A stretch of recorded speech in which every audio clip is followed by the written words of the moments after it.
Good morning, everybody. I was up here yesterday. It feels like a flashback. I'm going to keep this very brief. I've been spending a lot of time working on big data, and I run Strata, the content for Strata. And the old joke is that big data, like machine learning finally gives big data something to do, because the definition of big data is more data than you can go through by hand. Well, that means you need an algorithm.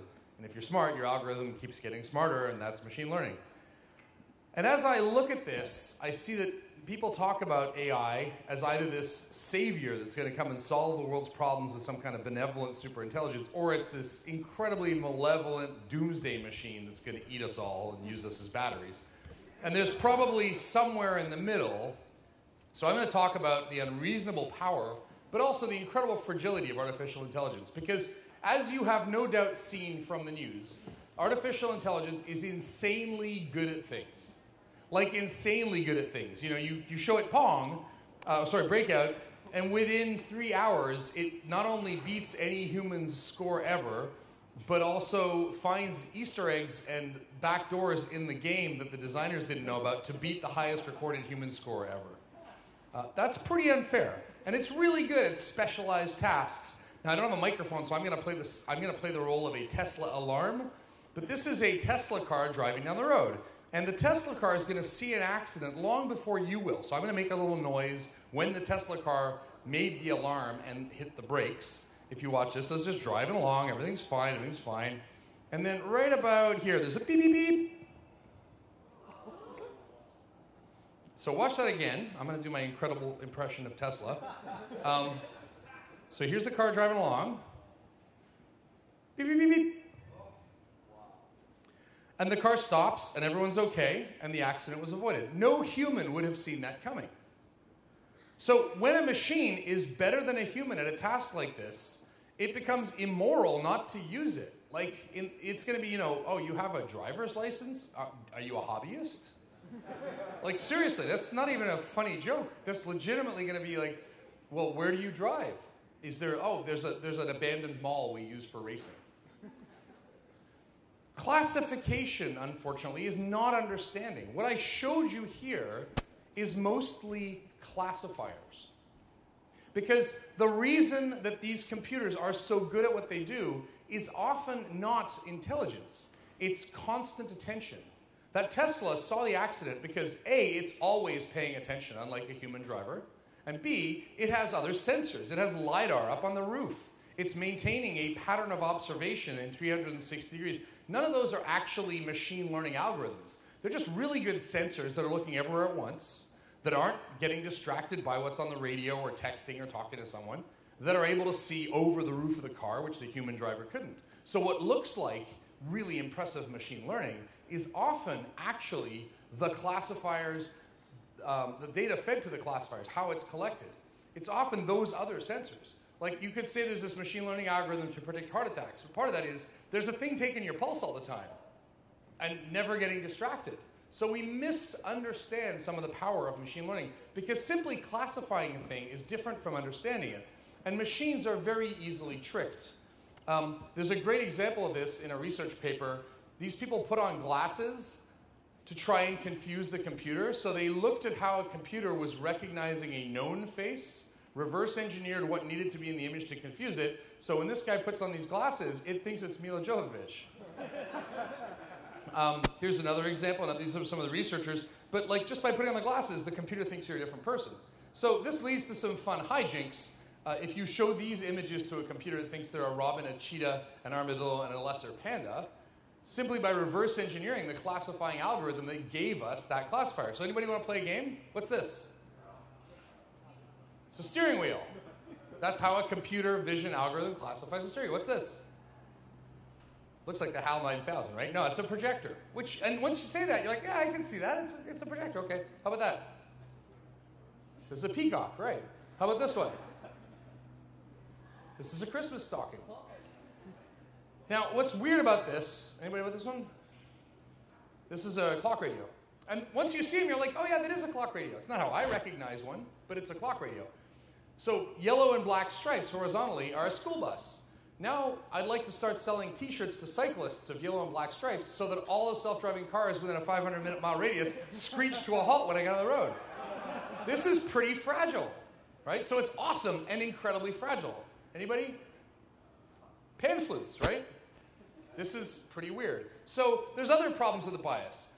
When you give an algorithm a training set to teach it, you use the biases inherent in the training set. There's a training set called Word to Vec. It's 300 million words taken from the last 50 years of news. And the problem with that is that we were kind of jerks 50 years ago.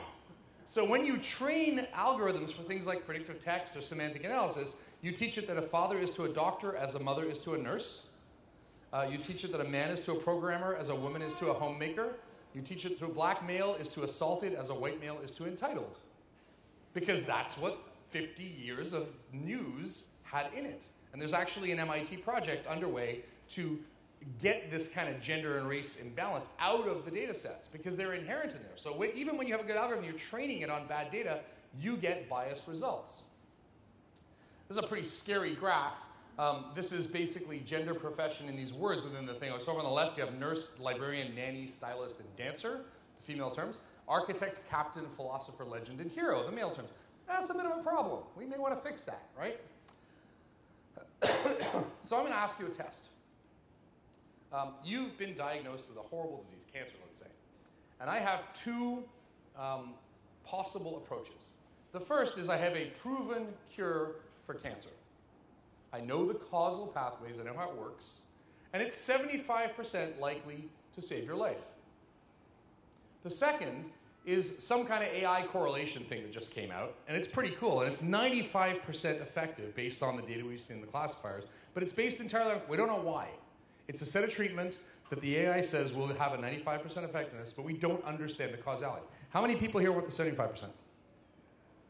How many people here want the 95%? Okay, you didn't all put your hands up. You've all got cancer. You've got to do something about it. I know it's a bummer this early in the morning. How many people want 75% effective? How many people want 95% effective? You, keep your hands up if you said 95, you all just abandoned science. No, really, you all just abandoned science because you didn't have causality. You chose correlation. And we don't know why. It's possible that you're the self-driving car trying not to hit the cyclist who wore a yellow and black shirt. So given that you would mostly choose, and I've done this several times, you'd mostly choose the 95%, that's a real problem. Because you just said, hey, science is stupid. I'd rather go with that correlation I don't understand. Which is really, really scary, right? Understanding is causality. When you understand something, you understand the causal relationships. When you ask an AI to look for images of horses, it turns out when we reverse engineer that we say that the AI, what it actually does is it looks for legs and figures out where the head should be. Like they've actually written algorithms to go and reverse engineer the classifiers to understand the process of learning it's undergoing. And so now I give it a bunch of pictures of horses lying down with or no legs, and it can't find a horse. Well, the best way to train it better is to show it a bunch of these pictures. So if you understand where it's misclassifying, that's how we can groom and improve that algorithm. You may have seen InspiroBot. Anybody seen this? It's like a website that makes inspirational quotes randomly. So it turns out InspiroBot's pretty funny. And I love this because I was making these slides yesterday, and I just made the slide about a bunch of horses and computer vision, and then I went to InspiroBot. No kidding, it gave me this. A vision is the opposite of a mare on speed. Like, it literally has horses and vision. And I just went there after working on my slides, like that minute. So either it's already on my computer watching what I'm doing, or this is a ridiculous coincidence. So InspiroBot comes up with these random quotes that are inspirational. And some friends of mine decided to test the algorithm. Because if you're making something like this, you usually optimize the AI to work for a goal. And in this case, the goal is I want you to share whatever inspirational quote you've had. If it's good enough, you're going to share it with someone, right? So every time there's a share button, it tries to do more things like that. So these people all decided to use the app, and each of them tried to do a different thing. So one of them said, I'm going to share every time it's about death. And pretty soon, he started getting these things, right? Like, they're pretty consistent. So just random death and ghosts things came up, right? That's pretty bleak. You should go to InspiroBot right now. Then one of them said, I'm going to share things about skies. So you have a sky came up. By the way, I totally agree with this rule. This is great life advice. But like all the pictures, after a while, all the pictures that it got were sky ones, right? And then the third person in this test decided, oh, this is good. The third person in this test decided to do pop culture, and after a while started getting all these Pokemon things, right? So Pokemon just showed up a lot. And it's really weird. Like, obviously, there's some kind of algorithm learning to try and optimize what you're sharing and then give you more things like that. And I believe this is science. Showing the horse without lying down and retraining the algorithm, understanding why the algorithm's working, understanding what the underlying mechanisms are. This is what we need to be careful of when we talk about AI, because it's amazing classification. But often we ascribe its power to the systems that are collecting data better than a human could, that are always paying attention, and we do not look for causality. We are about to enter into this world where we are human-machine chimera, this weird sort of blend of human and computer at the same time. And the role of the human will be to demand causality in the face of incredible correlation. And there's one more thing I want to leave you with. A pen and paper is a form of augmentation. We are already an augmented species. Every one of us that uses a pen to write down notes is augmented. But that augmentation is going to get dramatically more important in the next 10 years. Everyone uses the term human-in-the-loop computing. I think we're moving into a world of computer-in-the-loop humanity. And it is unthinkable to send a child to school without pen and paper and expect them to perform as well as everyone else. It will soon be unthinkable because we give people augmentation as a basic right. Imagine being only human in a world where everyone else is augmented.